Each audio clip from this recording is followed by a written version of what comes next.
Assalamualaikum warahmatullahi wabarakatuh.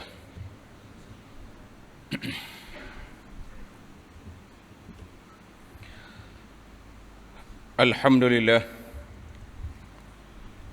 Alhamdulillahilladzi arsala rasulahu bil huda wa dinil haq liyuzhirahu 'ala ad-dini kullihi walau karihal musyrikun. أشهد أن لا إله إلا الله وحده لا شريك له وأشهد أن سيدنا ونبينا محمدا عبد الله ورسوله اللهم صل وسلم وبارك على عبدك ورسولك محمد وعلى آله وصحبه ومن سار على نهجه واهتدى بهديه واستنى بسنته إلى يوم الدين أما بعد فيا عباد الله ittaqullah usikum wa nafsi bitaqwallah faqad faza man ittaqa ya ayyuhalladzina amanu ittaqullaha haqqa tuqatih wa la tamutunna illa wa antum muslimun wa'tasimu bihablillahi jami'a wa la tafarraqu. Wahai hamba-hamba Allah, bertakwalah kita kepada Allah Azza wa Jalla dengan sebenar-benar takwa, dengan kita hidup di atas landasan Islam, mengikut sunnah Nabi sallallahu alaihi wasallam, menjauhi perkara-perkara yang tidak baik, sama ada perkara yang dilarang oleh agama, perkara yang menyalahi tabiat kehidupan yang normal, menyalahi peraturan kehidupan sebagai seorang muslim. Para jemaah sekalian, hari ini 23 Rajab 1443 bersamaan dengan 25 Februari 2022. Kita berbicara pada hari ini tentang hubungan salat dengan kiblat umat Islam yang pertama, iaitulah Masjidil Aqsa, dan juga mencuit ingatan, kesedaran kepada para masyarakat agar sentiasa mengambil cakna ingatan dengan isu umat Islam di Palestin. Maka Allah Subhanahu wa taala telah menyebut dua buah masjid yang besar dalam surah Al-Isra ayat yang pertama. Surahnya Al-Isra, tapi satu ayat ini jadi sebut tentang Isra. A'udzu billahi minasyaitonir rajim. Bismillahirrahmanirrahim. Subhanalladzi asra bi'abdihi lailan minal masjidil haram ilal masjidil aqsa alladzi barakna haulahu linuriyahu min ayatina innahu huwas samiul basir. Maha suci Allah yang telah memperjalankan hambanya, memperjalankan abdahu Muhammad sallallahu alaihi wasallam pada suatu malam dari Masjidil Haram ke Masjidil Aqsa, yang telah kami berkati sekelilingnya agar kami perlihatkan kepadanya sebahagian daripada tanda-tanda kebesaran kami. Sesungguhnya Allah adalah Maha mendengar lagi Maha melihat. Pada jemaah sekalian, menjadi rutin kebiasaan masyarakat, bila mari bulan Rajab, dia sebut solat Isra Mi'raj, dan jangan lupa juga isu Masjidil Aqsa. Dari sudut fakta sejarah, tidak dinafikan bahawa tarikh Isra dan Mi'raj adalah satu tarikh yang diperbincangkan oleh para ulama Islam bilakah ianya berlaku. Ada kata Rajab, ada kata bulan lain. Kerana itu Allah Ta'ala tak sebut. Dia sebut Subhanalladzi asra lailan, satu malam. Boleh je Tuhan sebut malam bila tu, bulan berapa. Tapi Allah nak ambil benda agenda besar kepada kita, iaitulah menghayati mukjizat yang berlaku, mengulangi sejarah, mengenangi sejarah, mengambil iktibar dan pengajaran, bukan hanya ingat tarikh itu saja. Maka tarikh tidak penting. Yang pentingnya peristiwa Isra' Mi'raj adalah berlaku dengan kehendak Allah Azza wa Jalla pada satu malam, sehingga dia dirakamkan dalam Al-Quran dan dibaca sampai hari kiamat. Surah Al-Isra' yang besar pengajarannya ini. Para jemaah sekalian, itulah menjadi tanggungjawab kita para pendakwah, sentiasa memperingatkan masyarakat tentang kewajipan-kewajipan yang perlu kita besarkan, yang perlu kita fahami dalam suasana menghadapi cabaran-cabaran semasa ini, iaitulah meningkatkan kesedaran tentang solat.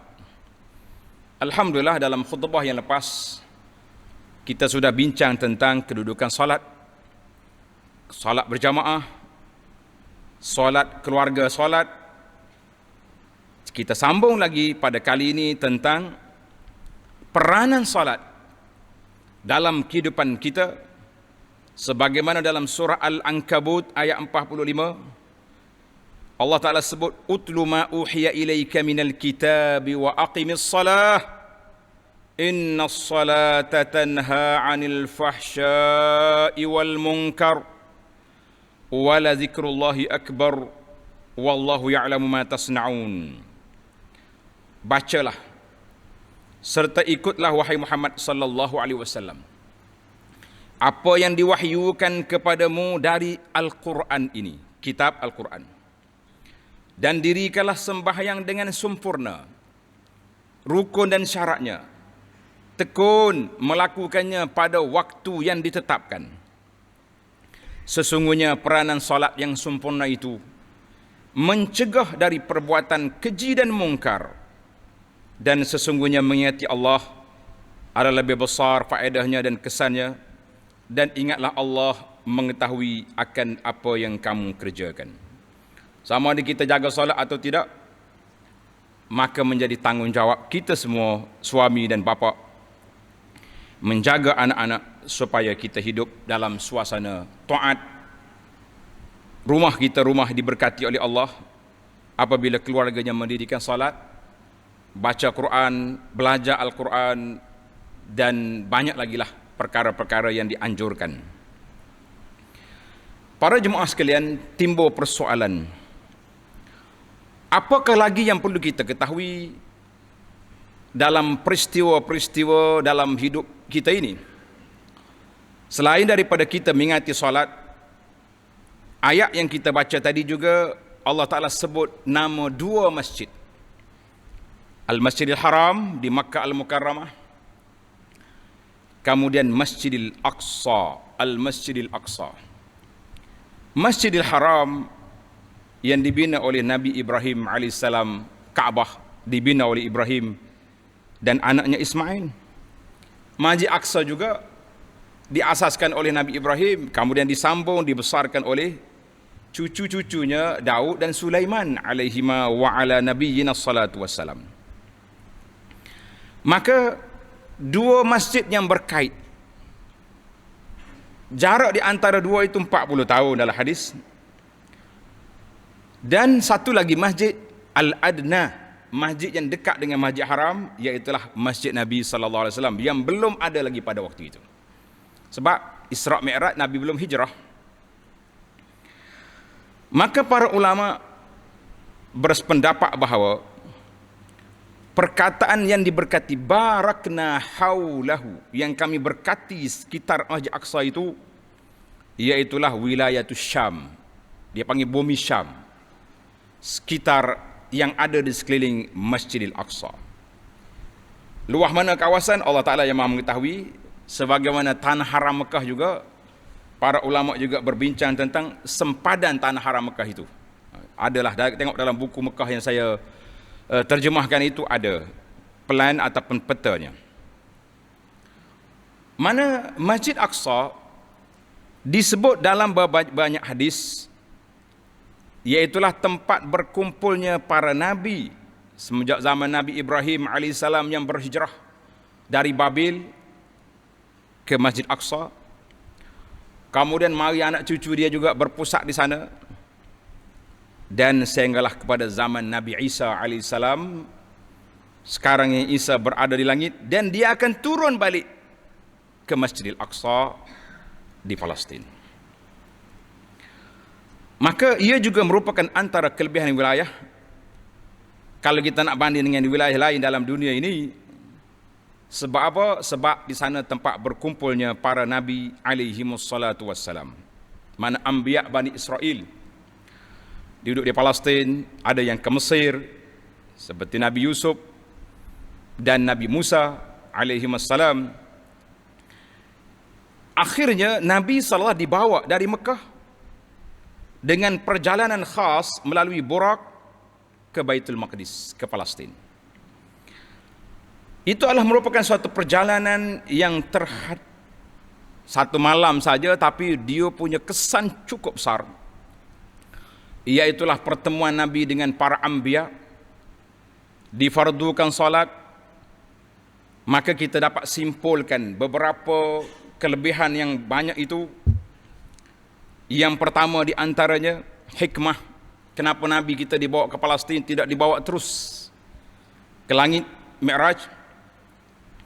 Yang pertama, hikmah yang pertama menunjukkan kesinambungan risalah yang dibawa oleh para nabi alaihimussalatu wassalam dengan risalah yang dibawa oleh Nabi kita Muhammad sallallahu alaihi wasallam sebagai nabi yang terakhir, dan menegaskan risalah Islam yang syumul dan kesempurnaan nikmat Allah kepada seluruh makhluk ini, seperti gambaran ayat ketiga dalam surah Al-Maidah. Yang kedua, masjid ini mempunyai kelebihan yang banyak. Di antaranya kiblat yang pertama bagi umat Islam. Masjid yang kedua dibina dalam sejarah selepas daripada Kaabah. Ramainya nabi dan juga para nabi dan sahabat-sahabat dia yang dikebumikan di sana. Dan juga Masjid Aqsa sendiri disebut dalam Al-Quran, seperti ayat yang kita baca tadi, dan ayat-ayat lain yang tidak langsung disebut beberapa kali. Yang ketiga, Masjid Aqsa adalah penyatu kepada perjuangan untuk menegakkan Islam. Selagi masjid ini belum dibebaskan, maka tanggungjawab umat Islam belum selesai. Yang keempat, Nabi SAW menjanjikan wujudnya pejuang Islam akan terus istiqamah bagi membebaskan masjid ini. Yang kelima, pembebasan masjid ini menjadi salah satu tanda berlakunya kiamat, seperti dalam hadis yang disebut oleh Imam Muslim daripada Abi Hurairah radhiyallahu anhu, la taqumus sa'ah hatta yuqatilal muslimun al-yahud. Tidak akan berlaku kiamat sehingga orang-orang Islam akan memerangi Yahudi di mana di Palestin. Yahudi datang hari ini, duk berkumpul di Palestin itu untuk apa? Untuk menunggu hari ini. Fayaqtuluhumul muslimun. Orang Islam akan bunuh Yahudi hatta yaktabi al-yahud min wara'il hajari wasyajar. Yahudi berlindung di sebalik batu-batu dan pokok-pokok. Batu dan pokok akan bercakap, ya Muslim, ya Abdullah, hadza yahudiyun khalfi, fata'ala faqtulhu. Yahudi ada belakang ni, mari. Illa al-gharqad, kecuali sejenis pokok gharqad, fa innahu min syajaril yahud. Dia ni pokok Yahudi, dia tali baru kepada puak-puak Yahudi, dia tak mau cakap. Jadi hadis ini dalam Muslim, lafaz Muslim, dan juga ada hadis ini dalam lafaz Bukhari. Maka para jemaah sekalian, jadi persoalan apakah kita sudah faham tentang kewajipan membebaskan masjid ini? Jawab dia masih lagi belum faham. Ramai di kalangan kita tak ambil cakna pun dengan Palestin. Kan? Maka kita lihat sejarah pembebasan Masjid Aqsa yang telah dimulakan oleh Nabi Ibrahim alaihissalam dan diteruskan oleh nabi-nabi selepas daripadanya. Para penjenayah Zionis sentiasa membaca kitab mereka bagi mempertahankan keyakinan mereka, kononnya masjid ini adalah merupakan harta pusaka yang mereka miliki daripada bab datuk mereka Ibrahim alaihissalam. Mereka bersandarkan kepada kitab Taurat yang menjanjikan tanah ini dijanjikan kepada keturunan Nabi Ibrahim, sebagaimana disebut dalam kitab mereka. Inilah alasan terkuat yang digunakan oleh penganut Yahudi bahawa Tuhan menjanjikan tanah ini kepada keturunan Nabi Ibrahim.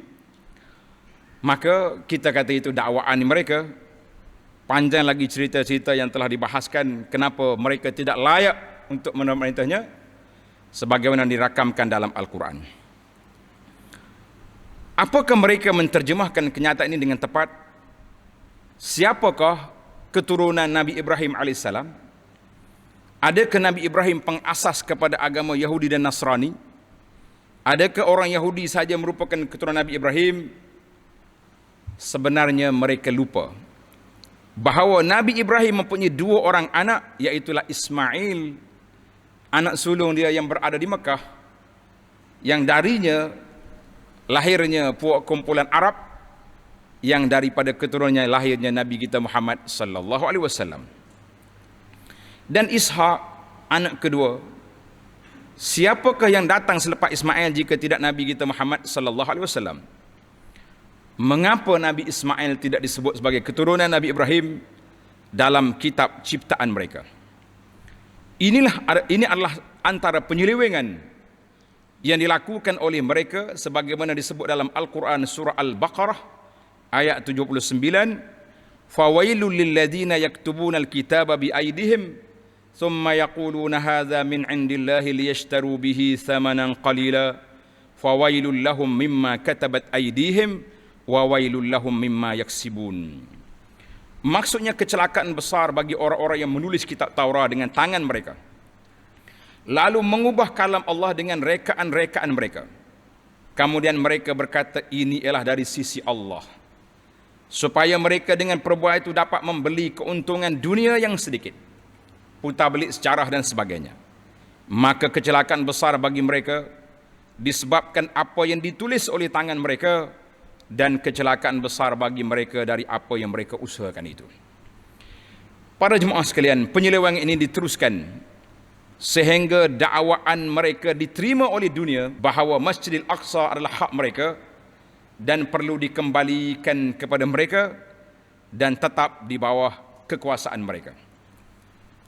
Maha suci Allah yang mengetahui tentang dakwaan Yahudi Zionis dan menempelak mereka dengan hanya 1 ayat dari surah Ali Imran ayat 67, ma kana Ibrahimu Yahudiyyan wala Nasraniyya walakin kana hanifan muslima wa ma kana minal musyrikin. Maksudnya bukanlah Nabi Ibrahim itu seorang pemeluk agama Yahudi dan bukan juga seorang pemeluk agama Kristian, tetapi ia seorang yang tetap di atas dasar tauhid sebagai seorang Muslim yang taat dan berserah bulat-bulat kepada Allah, dan ia pula bukanlah dari orang-orang musyrik. Jelas Allah Ta'ala potong pandangan-pandangan serong yang dibuat oleh pokok Yahudi itu. Bukan itu saja, Al-Quran menerangkan dengan jelas sifat-sifat mereka. Jika kita mutalaah dengan lebih mendalam tentang sifat buruk Yahudi, seperti melakukan kerusakan di laut dan di darat, mereka dilaknat, bersifat melampau dan angkuh, tamak dan berbohong, dan berbagai-bagai lagi sifat yang berat ini. Cukuplah penjelasan Al-Quran memberikan kesedaran kepada kita betapa perlunya kita memahami kepentingan membebaskan tanah Palestin yang menjadi kiblat pertama umat ini. Berdasarkan kepada kepahaman hadis Nabi SAW yang kita sebut, bahawa orang Islam bertanggungjawab menghantar bantuan-bantuan keuangan bagi menyalakan lampu di Masjid Aqsa sekiranya tidak ada, memberi pertolongan kepada saudara-saudara kita yang ditindas, yang diunaya. Gunalah saluran yang benar supaya kita dapat sampaikan bantuan kepada mereka. Dalam keadaan umat Islam ditindas, tiada kebebasan beribadat di sana, saban hari mereka dihalau dari rumah mereka, tanah dirampas, keluarga mereka ditangkap dan dipenjara, maka menjadi tanggungjawab kepada kita sekurang-kurangnya kita ambil cakna. Kita tahu dengan perjuangan umat Islam Palestin, mudah-mudahan kita juga termasuk di kalangan orang yang mengambil tahu tentang saudara-saudara kita yang berada di bumi sana. Para jemaah sekalian, perjuangan rakyat Palestin pada masa ini menjadi lebih tertekan apabila berlakunya normalisasi antara pemimpin Arab dan Israel. Negara Mesir di bawah pimpinan Anwar Sadat mengadakan perjanjian dengan Israel.